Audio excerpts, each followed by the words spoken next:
अच्छा, उसमें ऐसन जो असल बात है ना, वो एक सुपरवाइजरी पॉलिसी दी है पंजाब गवर्नमेंट ने। और पंजाब गवर्नमेंट ने जो सुपरवाइजरी पॉलिसी दी है, जो असिस्टेंट डायरेक्टर है उसका काम ये है कि इन डीलर्स को हैंडल करना। और वो डीलर्स जो है वो इसके बगैर खाद सेल नहीं कर सकते।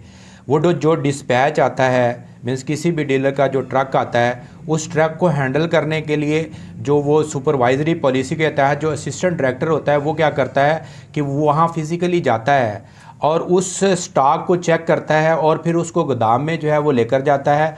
और वो पूरा का पूरा जो अपना गोदाम में जो माल आया होता है, ये जो डिस्पैच आया होता है, वो उसकी सुपरवाइजरी में जो है वो किसानों तक जाना चाहिए। और वो किसानों तक भी जाना चाहिए और जो गवर्नमेंट का रेट है उसके मुताबिक जाना चाहिए। लेकिन हमारी बदकिस्मती ये है कि ये खाद माफिया के साथ मिल जाते हैं। 15 से 20% जो है उनके साथ जो है वो कोटा किसानों के लिए मुख्तस कर लेते हैं और बाकी जो है वो उनको खुली छूट देते हैं कि आप अपनी मर्ज़ी से जो है वो सेल कर सकते हैं। और जो 15 से 20% जो किसान के लिए उन्होंने कोटा लिया होता है, सपोज़ 1000 बोरी जो है वो एक डीलर की आई है, तो वो डीलर क्या करता है, इनको 100 या 150-200 बोरी दे देता है। और वो 150-200 बोरी जो होती है वो क्या करते हैं कि एग्रीकल्चर डिपार्टमेंट वाले, वो एसी के कोई लोग होते हैं उनको दे देते हैं, कोई साफ़ी आ जाते हैं वो उनको दे देते हैं, या कोई रिलेशन वाले आ जाते हैं उनको दे देते हैं, और वो किसान को वो भी नहीं जाता।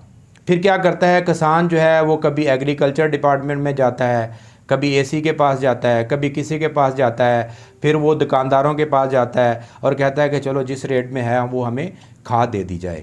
तो बेसिकली इसके पीछे जो हैं ये लोग हैं, एग्रीकल्चर डिपार्टमेंट है और इनके लोग हैं, और वो इस पे जो है वो ब्लैकमेल करते हैं, करप्शन करते हैं, जिससे किसान को जो है वो प्रॉब्लम होता है। बेसिकली ये मुहर्रक हैं जो खाद को माफिया को भी सपोर्ट करते हैं और किसान का जो है वो खून भी चूसते हैं।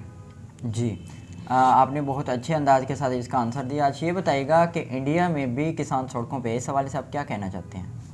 हमारे हमसाया इंडिया में जो पंजाब है वहाँ ज़्यादा सिख बरादरी है, और सिख बरादरी जो है वो एग्रीकल्चर से रिलेटेड है। उनका भी यही प्रॉब्लम है कि वो रोडों पे क्यों आए, उनको उनका रेट नहीं मिलता।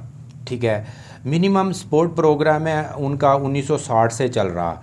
तब इंडिया में जो है वो प्रॉपर जो है वो खेती बाड़ी नहीं होती थी, और आबादी क्योंकि इंडिया की ज़्यादा है, उसकी निगहदाश्त के लिए फूड की कमी को पूरा करने के लिए गवर्नमेंट ने एक पॉलिसी बनाई थी, एक प्रोग्राम दिया था जिसे मिनिमम सपोर्ट प्रोग्राम के नाम से जो है वो जारी किया था।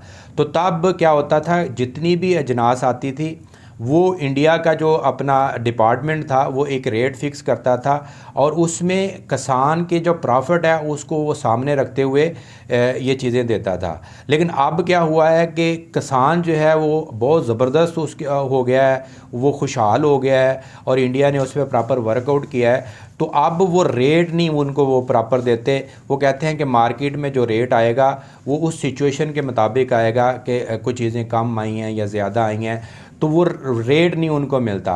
किसान का ये मुतालबा है कि हमें वही पॉलिसी जो है इम्प्लीमेंट की जाए, हमें रेट पहले से दिया जाए, और उसी रेट के मुताबिक जो है वो हमारी जितनी भी अजनास हैं वो अपना ख़रीदी जाएं। एक तो ये है, वो 3-4 अजनास पे तो ये रेट देते हैं, लेकिन टोटल अजनास पे ये नहीं देते। वो मुतालबा करते हैं कि सारी अजनास को जो है वो इसी रेट के मुताबिक हमें ख़रीदी जाए, ताकि किसान जो है वो खुशहाल हो। दूसरा वो ये कहते हैं कि किसान के जो पहला जो अपना उन्होंने प्रोटेस्ट किया था या धरना किया था उस पर पर्चे हुए हैं, ठीक है, उन पर्चों को जो है वो ख़त्म किया जाए।